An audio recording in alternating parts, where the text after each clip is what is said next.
Good day and welcome to the Patently Strategic Podcast, where we discuss all things at the intersection of business, technology, and patents. This podcast is a monthly discussion amongst experts in the field of patenting. It is for inventors, founders, and IP professionals alike, established or aspiring.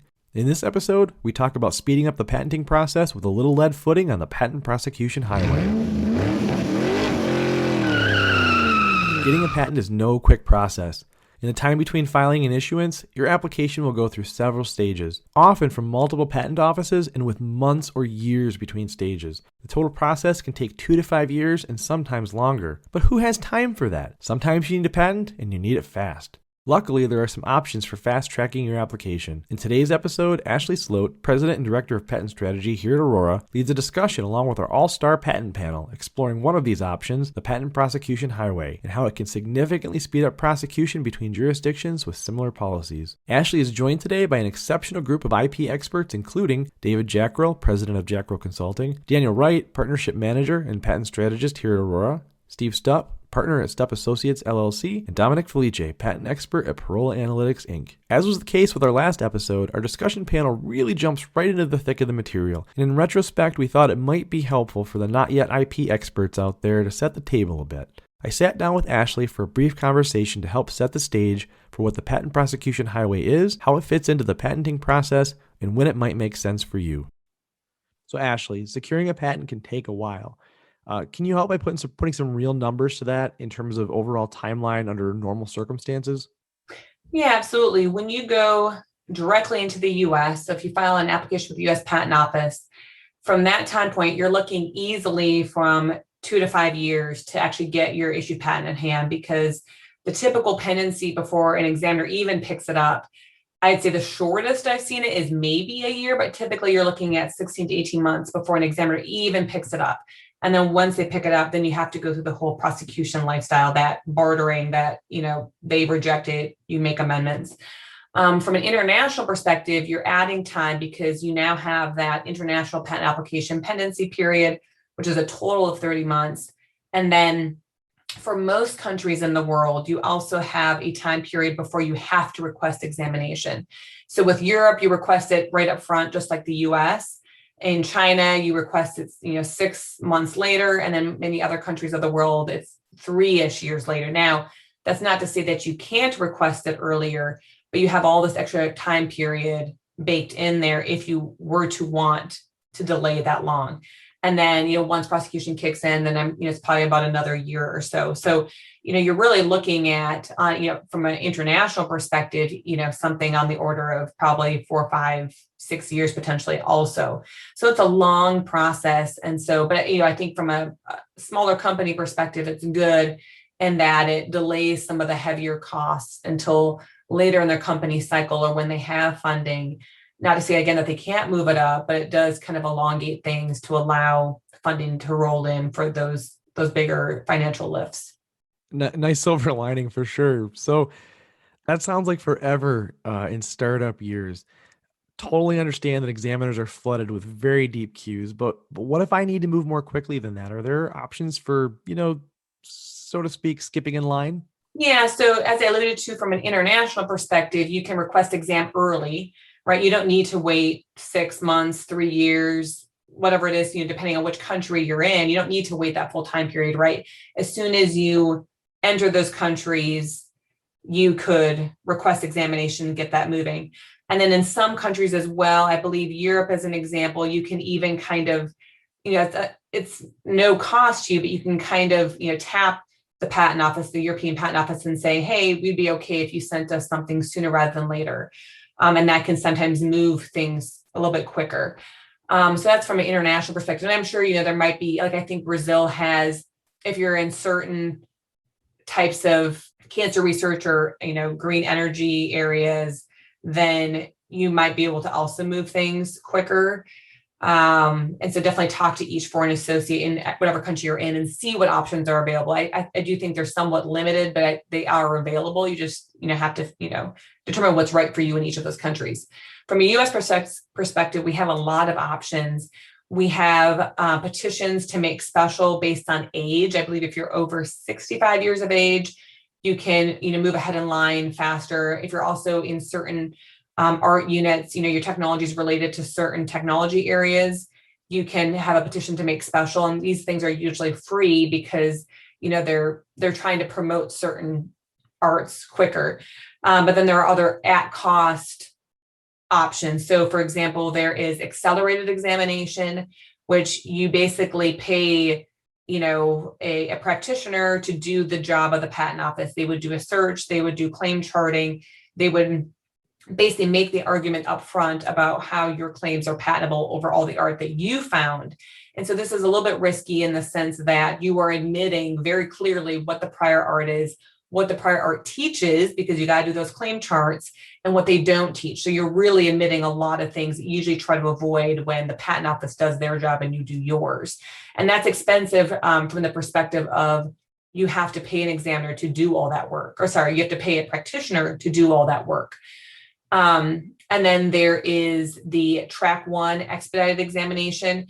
You pay the patent office an additional fee. For example, I believe right now it's $2,100 for a small entity, which most, small companies, startups will fall into that bucket. And they will guarantee you a final disposition in 1 year, a final disposition being something like a final rejection, a notice of allowance, or some other action that closes a first round of prosecution. And so that's, if you go into that process with a good strategy, layer your claims well, make sure your claims really reflect the state of the art in terms of being appropriate breadth and narrowness, then that can be a really great option. And you usually can get it done in that first year. And so that one's kind of an intermediate cost in the sense that you're paying the patent office extra, but you're not really paying a practitioner in theory that much more, because they should kind of be doing that anyways, but it's a little bit more careful, I guess. And then there's the patent prosecution highway, which we talk about later in this podcast. The patent prosecution highway is you've received a notice of allowance in another country that participates in the Greater Patent Cooperation Treaty. And because you received an allowance in another country, you can then suggest that those same amendments be used in the instant country to get your case allowed.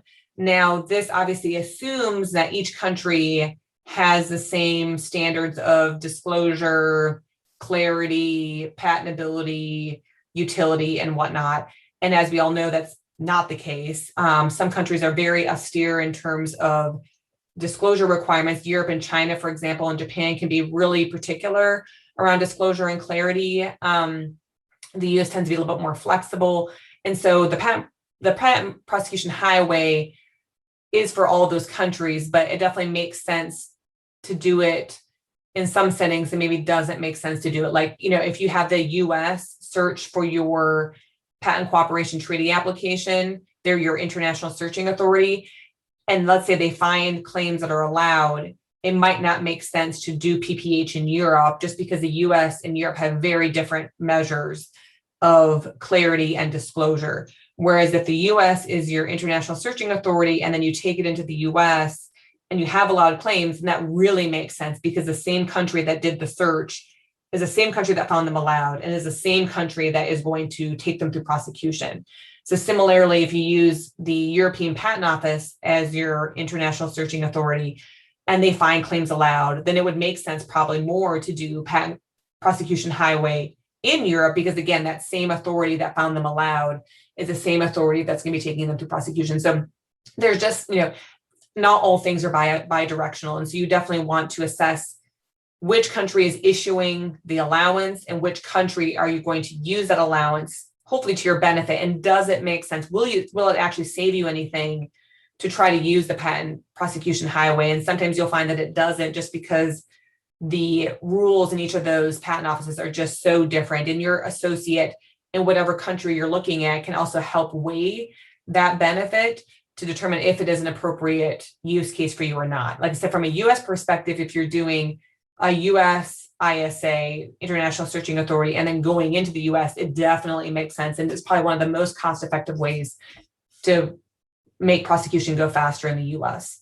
Okay, so these all sound like really great options, highly situationally dependent. So if we could kind of just take a second to compare So it sounds like with accelerated examination, it takes and puts a lot of extra effort and potentially expense in working with your practitioner.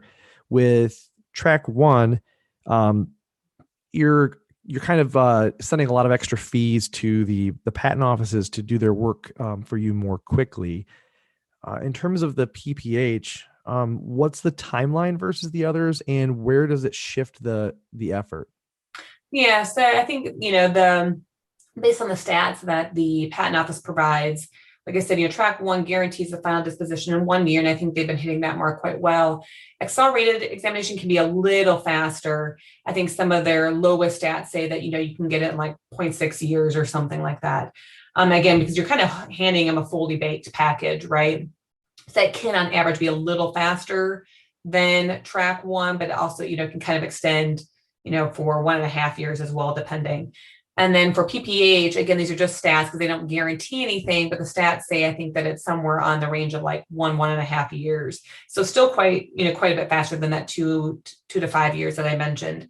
And then from a workload perspective, if claims 1 through 10 were found to be allowed at that international stage by the International Searching Authority, and you're literally taking those exact same 1 through 10 claims into the US, then the extra form that you fill out for the patent prosecution highway is really simple, right? You're basically saying, I'm presenting you claims 1 through 10. These same 1 through 10 were allowed in the international patent application. If you're reconfiguring things and moving stuff around or changing them a little bit, then that form becomes a little bit more complex because now you have to really show what the original claims were, and then now what you're presenting during national stage and how they correlate to one another. But it was really just one extra form. And so depending on how complex you're making it, it can be really easy for the practitioner, like 5-10 minutes probably to fill out the form, or it can be a little bit more complex because, like I said, they have to do that tracking to show the somewhat one for one that there is and show what changes were made and things like that. And so, but, still like I said, I think the cost relative nature in terms of if you're going to stack it, typical prosecution is going to cost what's going to cost. Patent prosecution highway is going to cost a little bit more because you have that extra form. And then I would say that track one is probably kind of after that because you do have that additional fee. And then I would say probably accelerated examinations would be the most expensive just because, you have to do all that searching, all the claim charting. But, who knows? I mean, that might end up being kind of on par with the track one. But like I said, I think the bigger risk is that if you're doing accelerated examination, you are admitting on the record that these references are prior art. These are exactly what they teach. And here's how they relate to my claims. And usually during typical prosecution, you try to limit that exposure as much as possible. You don't, every time you make an amendment, even if you think the art is spot on, as a practitioner, I'm not going to say, yeah, your art is spot on, examiner, and here's why. And then I'm going to make amendments accordingly. You're going to say, well, I don't necessarily agree with your assessment, examiner, but to expedite prosecution, I'm going to make these amendments. You never fully admit that what they found was good. I mean, you just make amendments to get around it in arguments. Now, you're making amendments to get around the art. So it's kind of an admission in and of itself, but still you're never formally saying, yeah, you're spot on, examiner. And so I think that's a little bit of the risk of that accelerated. And that's why I think, we rarely see it, honestly. We see a lot of track one. You see some PPH, and then obviously typical prosecution can be really favorable for those companies that are not looking for something fast or looking for something to be pending and to delay costs as much as possible.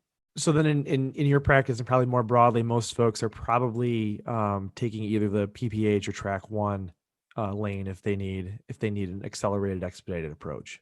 Yeah, absolutely. And it just makes the most sense from a strategy perspective, record perspective, cost perspective.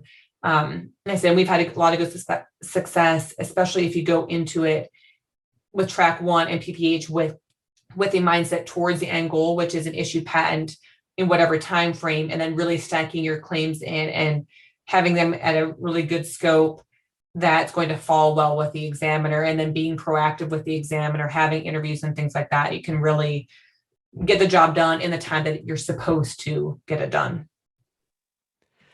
That's interesting from like a working backwards perspective. Do you find that it has a nice side effect of maybe focusing the patent even more quickly? just kind of as a forcing function? Do you find that you get a, I don't know, a better, worse, or just slightly more focused end result? Um, yeah, potentially. Yeah, I mean, kind of just depends on the technology, right? Because I think some technologies, it's very clear upfront where the niche lies, where the patentable piece lies. And you may try to push the bounds more if you're not paying for that expedited route just to kind of see what happens, right?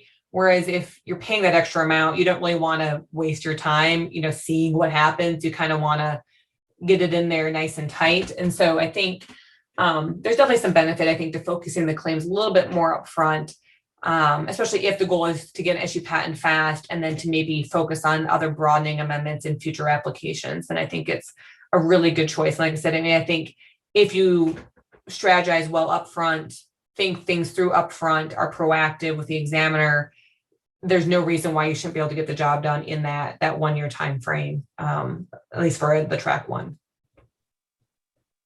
Fantastic. Very helpful and also very encouraging. Thanks, Ashley. Absolutely. Production side note before we dive in with the panel. Apparently, everyone is doing at-home construction during the pandemic, and podcast hosts are no exception. There's some hammering at times in the background that we were unable to clear with post-production noise gating despite our best efforts. Audio quality apologies in advance. All right, take it away, Ashley, and the home gym construction crew. I just decided to do this just because it seemed like there was a lot of interest in this last time. So, and I had some interest in it too, because I have encountered it a little bit before, but I've had some interesting experiences with it. So, as all you probably know, there's the global PPH, or the patent prosecution highway, and the IP5. And so it prevents multiple countries from duplicating the same work.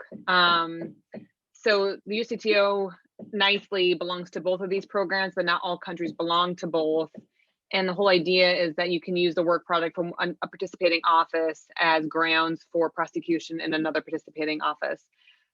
For most of them, there's a single form, but as you'll see in a later slide, the US has also different relationships or treaties or agreements with other countries. And for those specific countries, there's specific forms for each of those countries. But I would say that they're pretty infrequent countries that you would find yourself in, like Nicaragua. I've never personally filed in Nicaragua. So, and the beauty of it is that it permits the accelerated processing for free from a patent office perspective, but not necessarily from a work product perspective. So, these are both started. One was started in 2010 and one was 2016, and then they've been renewed, from time and time again thereafter. So for the PCT PPH or the global PPH, you can do fast tracking if the report is from any of those patent offices, the US, Europe, Japan. And then I think IPEA is that's not Korea. Is that I think IPEA is the isn't that the East Asian kind of conglomerate that isn't that's I had kind a of note like here. It's actually Europe. the International Preliminary Examining Authority. So I think that's like the IB. Okay. I preempted myself and didn't look at the notes ahead. Because there are some weird's maybe not the right term. There are other regional offices beyond EPO. There's one for Africa, I believe. There's one for repo, yeah. Isn't there one for parts of Eastern Europe and Central Asia? I think there's one there as well. So yeah, I'm not familiar with those, but I think from the PPH perspective, they only do it from these 5. But yeah, there's a lot of those little, like I said, Africa is probably one of the other ones I'm the most familiar with. Africa has an aggregate of several countries that kind of go through examination together. And then IP5 is EPO, Japan, Korea, China, and US. And so, like I said, US participates in both of those. So it really opens up the possibility of which jurisdictions that you could rely on. So here's all the PPH countries. Like I said, most of the key countries that you would find clients to be interested in, depending on their technology, of course. And then here are the additional PPH agreements that the US has, and these each have a specific form. So if you have a client that's specifically interested in Taiwan, you'd have to define that specific. So I guess Taiwan and Brazil aren't as weird, in terms of or at least, unusual from a filing perspective. But Some of these other ones are a little bit less frequent. I think we've only done Mexico a handful of times, for example, and most of these other countries we haven't done too frequently. Actually, can I ask you a quick question about the previous, when you said that it had to come from ESA, it had to come from certain search authorities. Does that mean if you file a PCT and select any international search authority, then that's acceptable, then that can be used as a PPH? That is, I would assume so, yeah, because those are all validated offices. I would assume if they're designated as an international searching authority that you could then, because I think the PCT one is basically if you received a written opinion and search report, obviously Right. designated some kind of searching authority, so you could take that PCT written opinion Right. Okay. report and use that as the basis. So That's a great point. what you meant then, I'm not sure, is the fast tracking is positive report from any PCT ISA, and then also from national stages in Europe, Japan, and the US. Those can Yes. also be used. Okay. Yes, Okay. yes, Thanks. thank you. Got it. And Yep. I think actually even, is IPEA, is the International Preliminary Examining Authority, isn't that when, if you were to get additional searching from the PCT stage, like if you were to have multiple inventions searched and pay the extra fee, and maybe even a Chapter 2 demand would go through the IPEA? I'll have to look that up. I'll share that with everybody later. So, perfect. Let me see. Okay, so from eligibility perspective, so they do have to share a priority date. So whichever one that you're porting over, whichever rejections, notice of allowance, allowed claims that you're porting over, they do have to share a priority date. The application must have at least one allowed claim from that other participating office, and all the claims to the USPTO must tie back to the claims in the foreign office, almost identical or narrower. And from what I can see is that the more differentiated are, that's where you're going to have a lot higher costs, because you will still have to tie all of those elements to the allowed claims. So let's say you drastically amend the claims to maybe format them to a little bit different embodiment or something during like a preliminary amendment in the US, you're going to have to go through a lot of work to tie those out in a claim chart, essentially to show that those that were allowed still pertain to those that you're now pursuing. And so that's where costs can really increase from like an attorney fee or agent fee perspective. And then this also said that USPTO cannot have started a review of the patent prior to the PPH request. That is true, but as all probably, just like the track 1 process in the US, if you do a continuation or divisional from that application, you can then do a PPH request at that time, similarly to being able to do a track 1 request at that time. So just because you enter national phase and didn't do the request, or maybe the request was rejected, doesn't mean that you still can't do it. You'll just have to do a new filing. So of course that is extra cost from a client perspective. So here's the form. I mean, it's nothing crazy. I mean, you just have to identify the offices that you're taking the work from, supply the information. You have to submit an information disclosure statement about those references that were cited.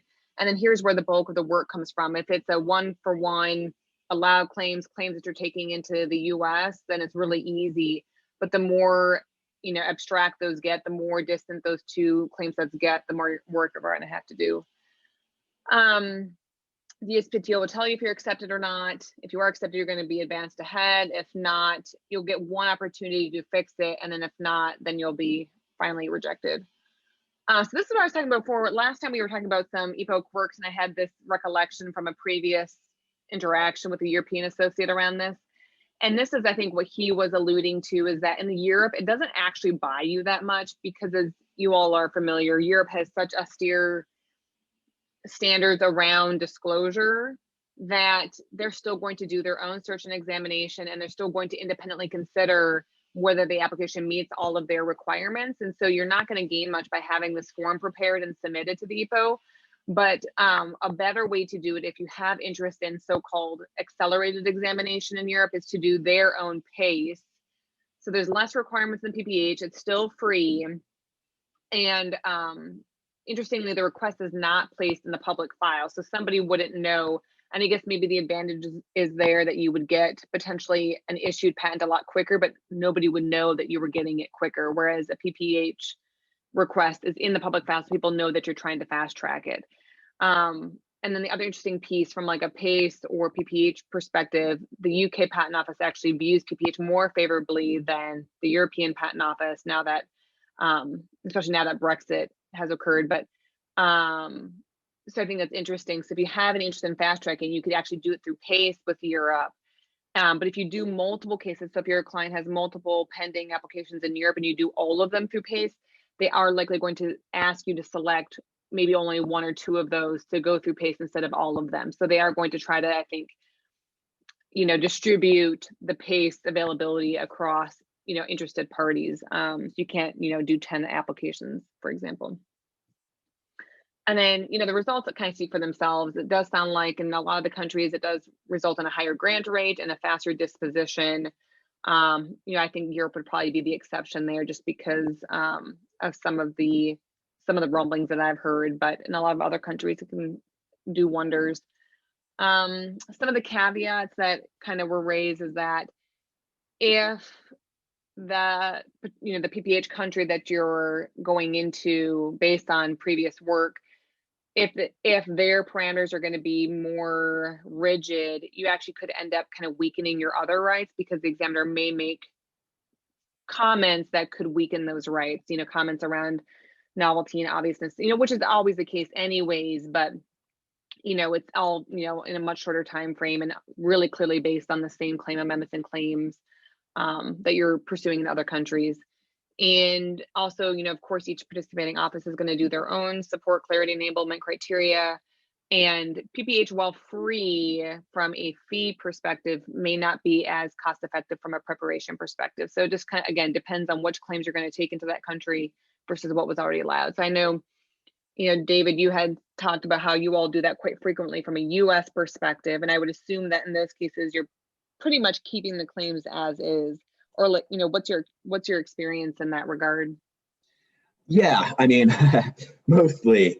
I'm laughing because I just went back and forth. This is 3 times with the patent office to try to get a PPH request allowed. But yeah, normally, yes, we'll file a PC. You get a positive ISR, and then, especially for clients that we have that are overseas, they'll often do the PCT first, and then go U.S. national. So then it wouldn't have been examined yet. A lot of our U.S. clients that file in the U.S. first, it's already in prosecution. By the time we get that. But yes, I mean, independent claim tying 1-to-1, and then the dependent claims can switch. But one thing I just learned with this recent case I was talking about is that they really do like, especially if it's complicated, 1 claim per line, rather than saying, all these dependent claims refer back to this, or especially if it's complicated. I think we've gotten some incorrect kind of rejections because they were confused.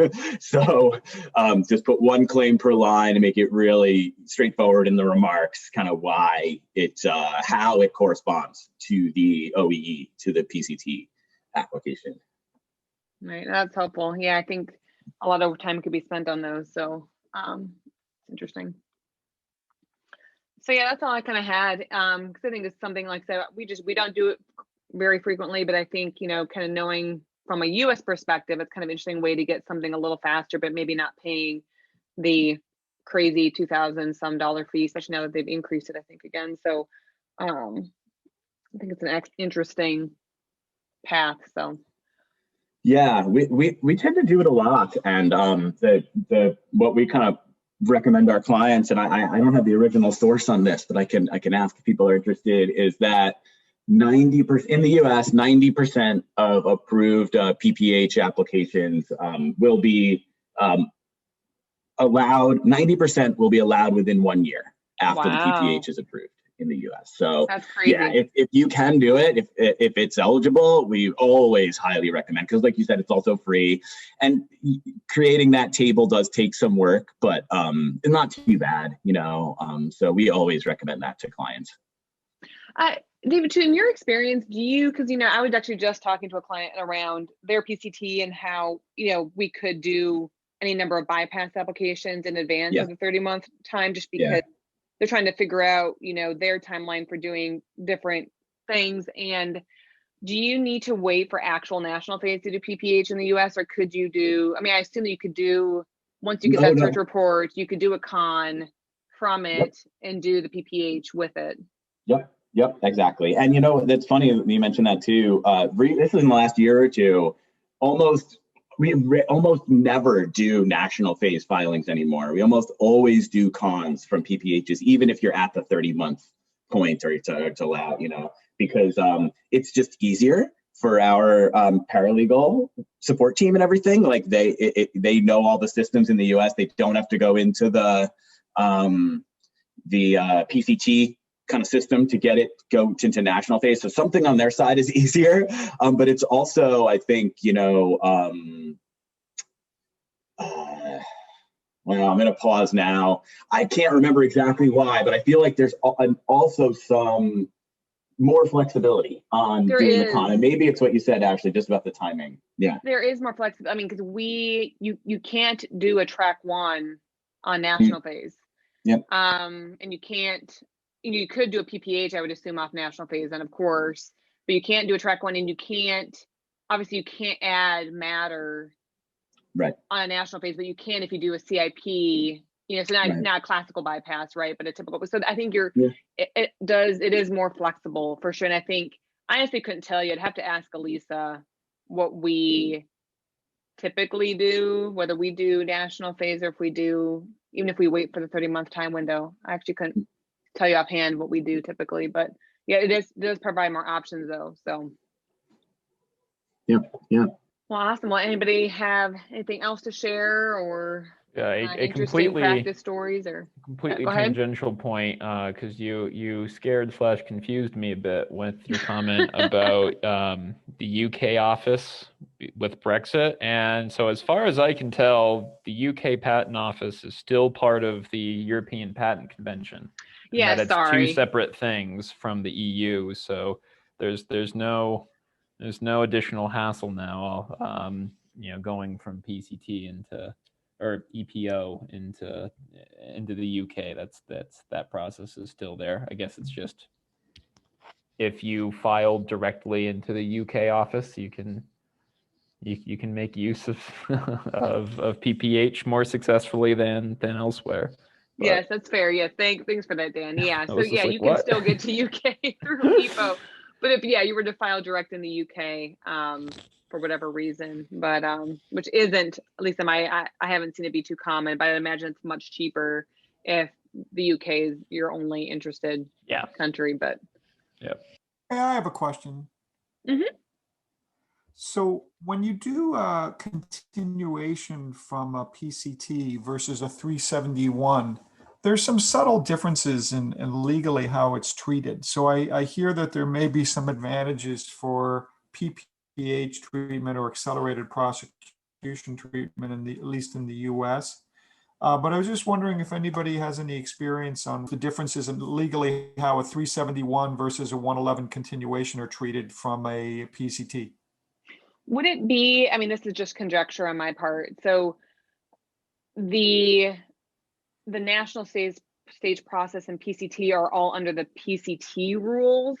And so their views on priority and inventorship are all under the PCT rules. But if you then take it out of the technical PCT pathway and go into the US pathway, which is, the continuation practice, then I'm wondering then if the US laws more apply. So from like especially because I know there's a lot of provisions around how to kind of maintain priority continuity that are in the PCT process are maybe a little bit different from a US process.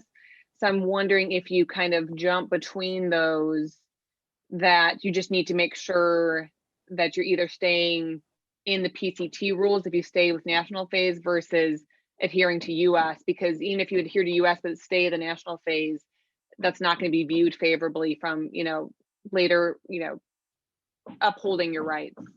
I know it wasn't really an answer as much as like a conjecture around kind of how that behaves.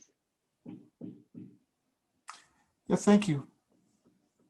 So that's a good question. I'm gonna look into that a little bit more now. So, I mean, that was just, based on, I've been looking more into how Europe treats assignments and priority versus the US, and it's definitely different. And part of that's under the PCT process. And so that's a great point, Steve. And I'm definitely going to look into that personally. So if I find anything interesting, I'll share it with the group. Thank you. Awesome. Well, if nobody has anything else, then I will set you all free. All right. Thank you, Ashley. Yeah. Thanks, everybody. Bye, everybody. Have a good day. All right, that's all for today, folks. Thanks for listening, and remember to check us out at aurorapatents.com for more great podcasts, blogs, and videos covering all things patent strategy. And if you're an agent or attorney and would like to be part of the discussion, or an inventor with a topic you'd like to hear discussed, email us at podcast@aurorapatents.com. Do remember that this podcast does not constitute legal advice, and until next time, keep calm and patent on.